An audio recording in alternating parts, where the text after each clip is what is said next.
ಶುಭೋದಯ, ನಮಸ್ಕಾರ, welcome to Yoyo Kannada. ರಾಜ್ಯ ರಾಜಕಾರಣದಲ್ಲಿ ಈಗ ದಾವಣಗೆರೆಯ ಪ್ರಭಾವಿ ನಾಯಕ, ತೋಟಗಾರಿಕೆ ಸಚಿವ ಎಸ್ ಮಲ್ಲಿಕಾರ್ಜುನ್ ಅವರ ನಡೆ ತೀವ್ರ ಕುತೂಹಲ ಕೆರಳಿಸಿದೆ. ಹಠಾತ್ತಾಗಿ ಮುಖ್ಯಮಂತ್ರಿ ಸಿದ್ದರಾಮಯ್ಯ ಅವರನ್ನ ಭೇಟಿಯಾಗಿರುವ ಮಲ್ಲಿಕಾರ್ಜುನ್ ಅವರು ತಮ್ಮನ್ನು ಸಚಿವ ಸ್ಥಾನದಿಂದ ಬಿಡುಗಡೆ ಮಾಡಿ ಅಂತ ಮನವಿ ಮಾಡಿದ್ದಾರಂತೆ. ಶಾಮನೂರು ಕುಟುಂಬದ ಈ ನಡೆ ಕಾಂಗ್ರೆಸ್ ವಲಯದಲ್ಲಿ ಭಾರಿ ಚರ್ಚೆಗೆ ಕಾರಣವಾಗಿದ್ದು, ಸಿಎಂ ಸಿದ್ದರಾಮಯ್ಯ ಇದಕ್ಕೆ ಒಪ್ಪಿಗೆ ಕೊಟ್ಟಿದ್ದಾರಾ ಅಥವಾ ಇಲ್ವಾ ಅನ್ನೋದು ಈಗಿರೋ ಸಸ್ಪೆನ್ಸ್. ಅಷ್ಟಕ್ಕೂ ಮಲ್ಲಿಕಾರ್ಜುನ್ ಅವರು ಸಚಿವ ಸ್ಥಾನ ಬೇಡ ಅಂತಿರೋದರ ಹಿಂದಿರೋ ಅಸಲಿ ಕಾರಣ ಏನ್ ಗೊತ್ತಾ? ಕಂಪ್ಲೀಟ್ ರಿಪೋರ್ಟ್ ಇಲ್ಲಿದೆ, ನೋಡೋಣ ಬನ್ನಿ.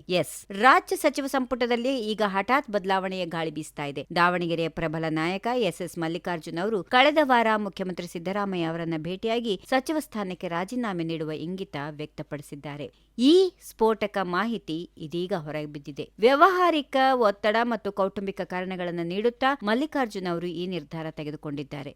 ಆದರೆ ಸಿಎಂ ಸಿದ್ದರಾಮಯ್ಯ ಅವರು ಸದ್ಯಕ್ಕೆ ಇದಕ್ಕೆ ಸಮ್ಮತಿ ನೀಡಿಲ್ಲ ಅನ್ನೋದು ಸದ್ಯದ ಅಪ್ಡೇಟ್. ಇನ್ನು ಮಲ್ಲಿಕಾರ್ಜುನ್ ಅವರು ಈ ನಿರ್ಧಾರ ತೆಗೆದುಕೊಳ್ಳಕ್ಕೆ ಹಲವು ಕಾರಣಗಳಿವೆ. ಮಲ್ಲಿಕಾರ್ಜುನ್ ಅವರು ಕೇವಲ ಸಚಿವರಲ್ಲ, ದೊಡ್ಡ ಉದ್ಯಮ ಸಮೂಹದ ಜವಾಬ್ದಾರಿಯನ್ನು ಹೊತ್ತಿದ್ದಾರೆ. ಮತ್ತೊಂದು ಕಡೆ ತಂದೆ ಶಾಮನೂರು ಶಿವಶಂಕರಪ್ಪ ಅವರ ವಯೋಸಹಜ ಆರೋಗ್ಯ ಏರುಪೇರು ಆಗ್ತಾ ಇರೋದ್ರಿಂದ ಉದ್ಯಮಗಳ ಮೇಲ್ವಿಚಾರಣೆ ಮಾಡೋದು ಅವರಿಗೆ ಕಷ್ಟವಾಗ್ತಾ ಇದೆ. ಸಚಿವ ಸ್ಥಾನದ ಜವಾಬ್ದಾರಿಯಿಂದ ಹೊರಬಂದ್ರೆ ಉದ್ಯಮ ಮತ್ತು ಕ್ಷೇತ್ರಕ್ಕೆ ಹೆಚ್ಚಿನ ಸಮಯ ಕೊಡಬಹುದು ಅನ್ನೋದು ಅವರ ಲೆಕ್ಕಾಚಾರ ಎನ್ನಲಾಗ್ತಾ ಇದೆ. ಆದರೆ ಇದರ ಹಿಂದೆ ಒಂದು ಪ್ರಬಲ ರಾಜಕೀಯ ಲೆಕ್ಕಾಚಾರ ಕೂಡ ಇದೆ. ಇಂಥ ಮಾತುಗಳು ಇದೀಗ ಕೇಳಿ ಬರ್ತಾ ಇವೆ. ಶಾಮನೂರು ಶಿವಶಂಕರಪ್ಪ ಅವರ ನಿಧನದ ನಂತರ ದಾವಣಗೆರೆ ದಕ್ಷಿಣ ಕ್ಷೇತ್ರಕ್ಕೆ ಉಪಚುನಾವಣೆ ಎದುರಾಗಲಿದೆ.